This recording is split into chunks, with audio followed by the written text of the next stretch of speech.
Let's start with a tulip mug shape. I use wet clay from my slop bucket to secure my tile bat. I'm using a 1 pound 2 ounce clay ball. We start off by coning the clay up. Sometimes I use my pinkies to dig in on the sides close to the bat, then squeeze the clay upward from there. Coning the clay doesn't just moisten it and make it easier to work with, it also gets all those clay particles in a circular alignment. Additionally, it can help you get the clay centered if you're having trouble. You can either center with your right hand as the wall hand and your left hand on top, or you can let your left hand be the wall constraint and let the blade of your hand push down like you're chopping it from the top. Clean up your base with your thumb. Now let's open it up. Put a small dot in the top of your centered clay. Fill it with water and take it a little deeper. You want to stop going down somewhere between a 1/2 inch and a 1/4 inch from the bottom.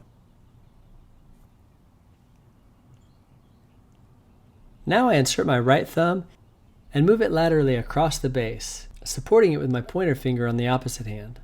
Work that back and forth and compress that base. You don't want to get any S-cracks later on. If you're not deep enough, you can go a little deeper, and that will also help compress the base. On my mugs, I further flatten and compress the base with a wooden rib. When throwing in the counterclockwise right-handed position like this, you're generally working in the bottom right quadrant of your wheel. Flatten out that base with my wooden rib, and I like to add a little swirl for good measure. Many potters don't like this, but I love it.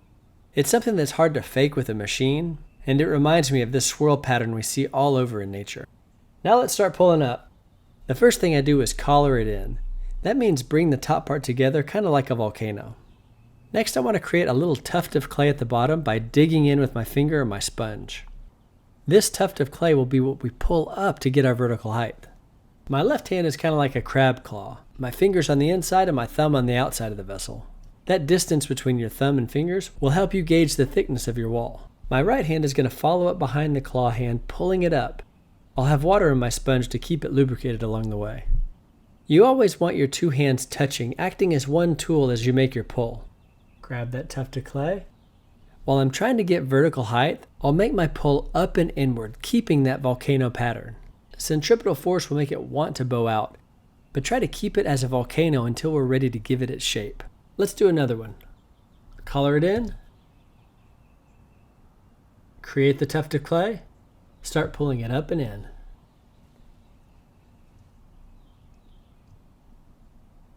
Now we're getting some height. Compress your lip at the end of each pull.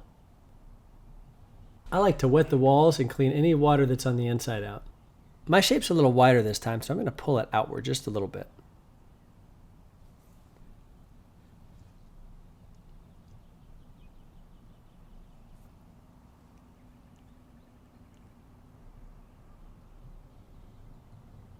Wet the lip. Clean any standing water from the inside. Create that tuft of clay. So the first thing I'm going to do is mimic that shape by hand.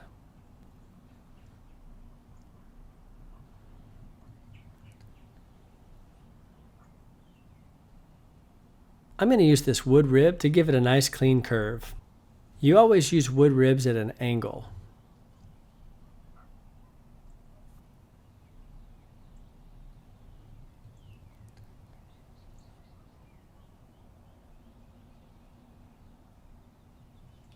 Now I'm going to introduce the tulip profile rib. You can make a profile rib out of any hard surface you can cut through. Wood, hard plastics, hard rubber, even fired clay. But be warned, they can make kind of a yucky sound against these tile bats.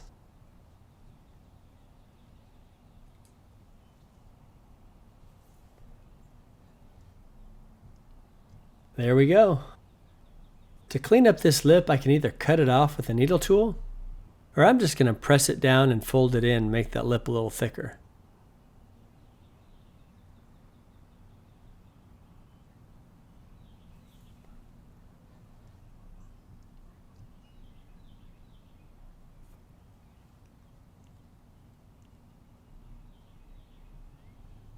Be sure you smooth out the lip to make it nice to drink out of.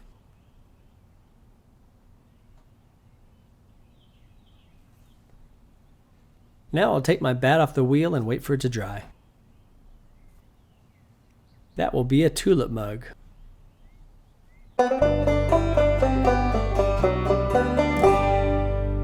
This is a sample lesson from my new course on making pottery mugs.